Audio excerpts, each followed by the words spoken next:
University of Haifa Educational Technologies program.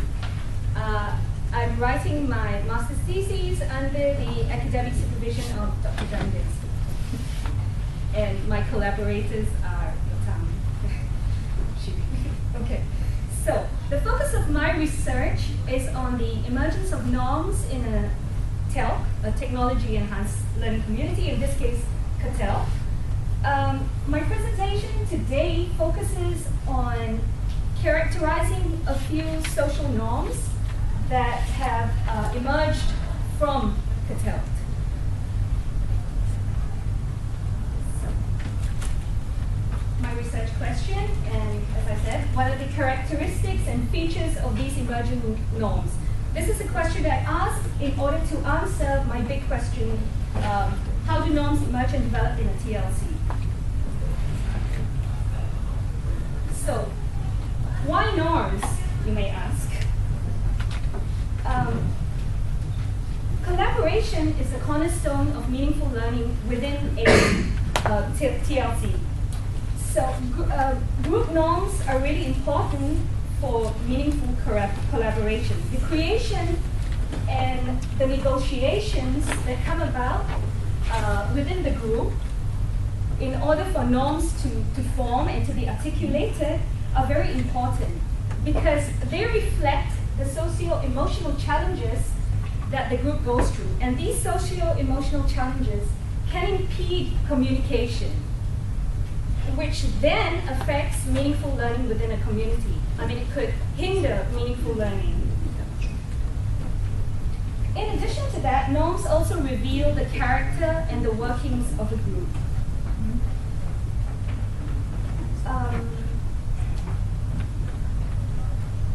So, my working definition of norms, in particular social norms, is that they are a collective notion of expectations and obligations of behavior and practice that are formed in a group through consensus and are enforced through social sanctions.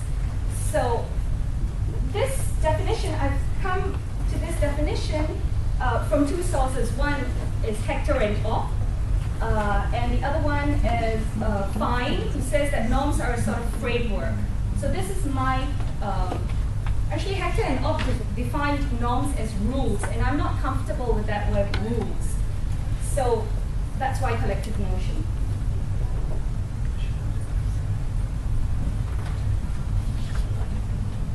Following, building on the work of Hall and Bensby, I've chosen to apply Tubman's stages of group development model to understand how norms emerge, to recognize the beginnings of a norm, and to understand the negotiations that take place for these norms to happen or to be made explicit.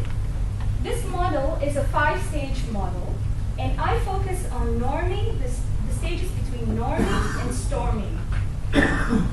And this model, or the stages between norming and storming, explains how a crisis can help latent norms emerge, or weak norms to be strengthened, evolve, or to just weaken and disappear.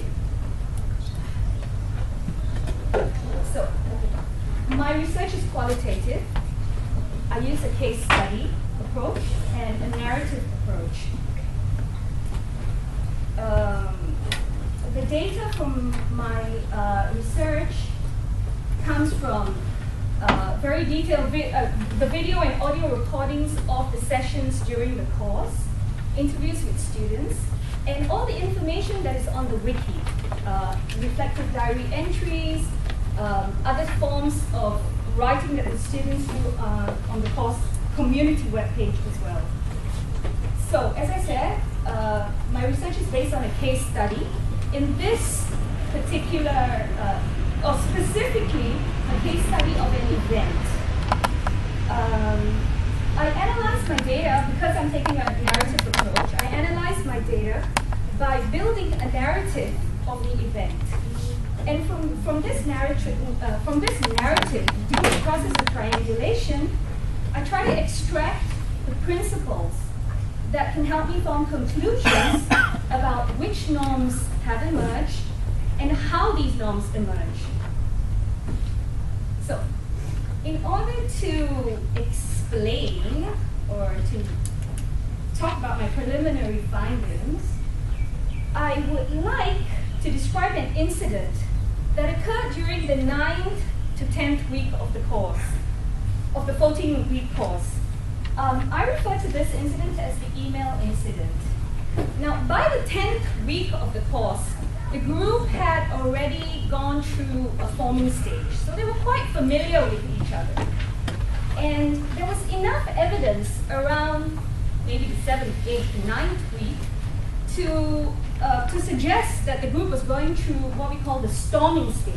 Okay, there were a lot of underlying conflicts, such as interpersonal conflicts, power struggles, and what happened during the 9th to 10th week, that there were a lot of questions being asked in the community to suggest the storming. For example,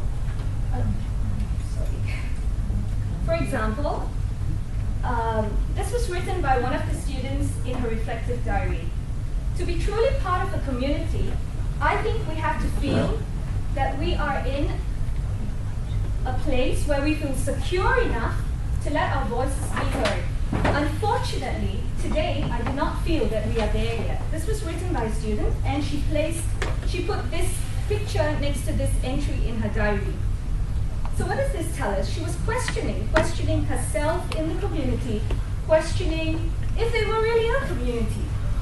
Another Tagri, another student, during the 7th week of the course, in her reflective diary, she says, even though the week I spoke about the barriers I faced, she talked about certain barriers that she had in participating fully in the course. She said, I felt the support and the connection, I felt that the support and connection with the group was sky high. But the last 2 weeks, I felt uncomfortable. There were incidents, even if they were unintentional, that disappointed me, right? So these, there are lots of other examples of storming, but these are quite obvious. So,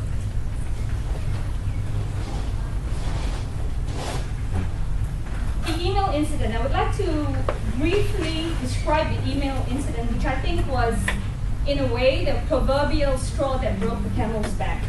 So what happened was, the group was given a weekly assignment, a complex collaborative assignment. It was a whole group activity, which was to edit an existing page on the wiki, which was pretty well developed. Now they were given almost no instructions, or minimal instructions, on how to go about this. So, 8 students, right from the beginning, 8 students were very active in offering suggestions on how to go about this very complex task. They spent a lot of time, or rather the first few days, discussing how to edit the page and if they should divide themselves into groups. So some of the suggestions were to use colors to define who contributes, to identify, sorry. There was another suggestion, which was just the opposite, which was like not to use any names and not to use any colors. Okay, just to collaborate, not to decide who did what. And there was another suggestion to organize the collaboration. So Orna built a chart in which members had to sign up for the subtopics that were suggested during the week. Zahava, another student, came to the task quite late. And she noticed that not everybody had signed up on this lovely chart that was created by Orna.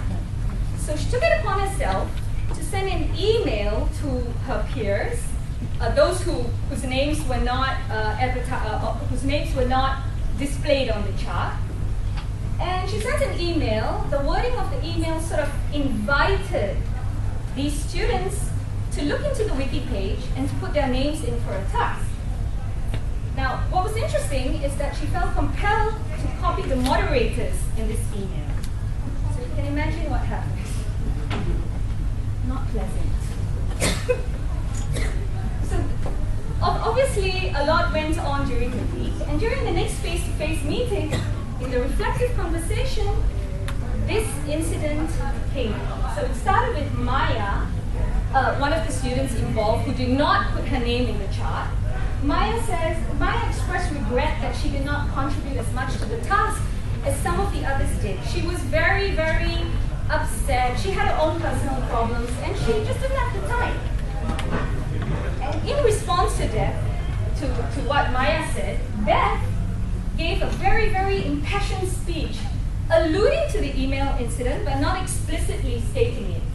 So her speech said, we have to, she accepts that each person should contribute without judgment from others. They felt like the email was, in a way, a kind of judging you for not participating in the task.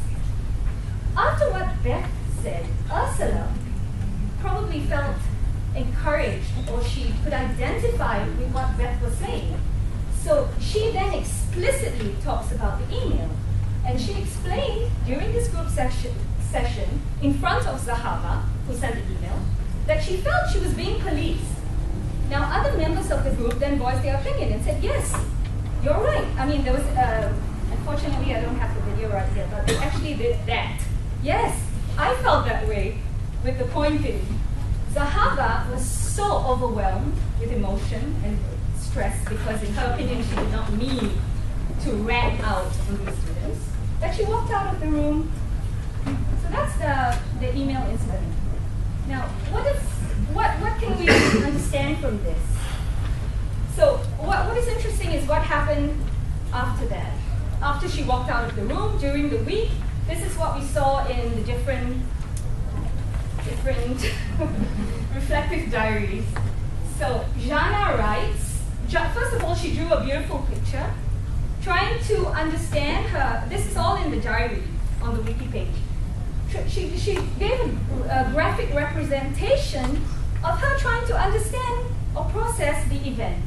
And she says, I'm not going to read everything, I'm just going to read the highlight words. She said, she's thinking about how misunderstanding changed to small islands of understanding, or the desire for understanding. And she asked, how can we hear the tones of writing? Because this was an email written. So I think here we see a norm of engaging in deep and meaningful reflection. The interesting thing is, during the week before, one student actually had posted a question on the community wiki page asking, are we a community? And there was only one response, one written response. But after this incident, during the reflective conversation, many of the members of the community responded by having this reflection on, are we a community? Because the incident made them think very deeply about this.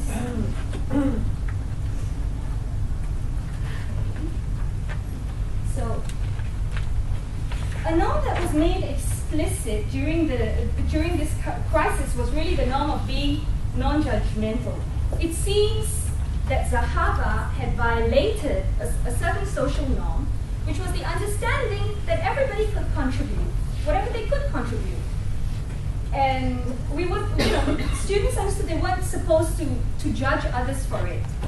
So we have Ursula from her reflective diary saying, an important principle of our work is that each one of us does the best he or she can without looking at the amount of work another person does. Beth says, during the reflective conversation, she says, I would like to see acceptance, a greater understanding that each one has his own world and his own baggage to deal with. So let's not judge others.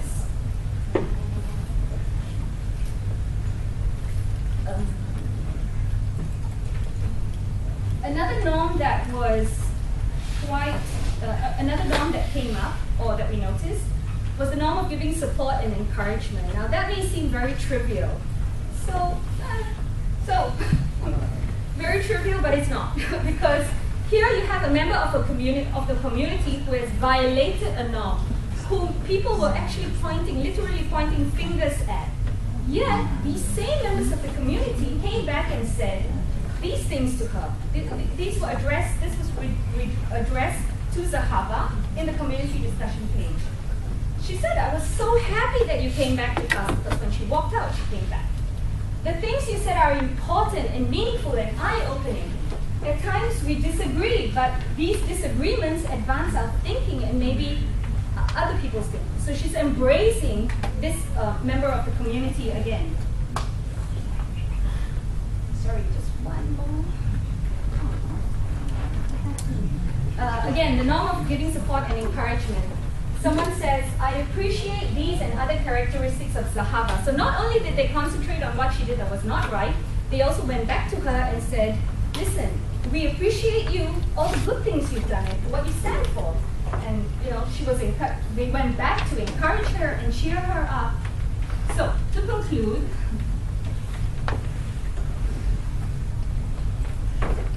my research question is, how do norms emerge in a TLC? And to help me answer that question, I first have to characterize the norms. Using Tuckman's group developmental model, I think that has helped me very much, looking through the process of norming and storming, to understand the norms that emerge. And what we see is that through a crisis situation, norms become implicit to explicit, and some norms are strengthened. For example, the norm of giving encouragement and support. And the sanctions cause the community to deeply reflect. I mean, the process of sanctioning one member obviously causes bad feelings between those who sanctioned and the one that was sanctioned. Therefore, they went back, the norm of meaningfully reflecting on the process. So, thank you. That's all I have to say.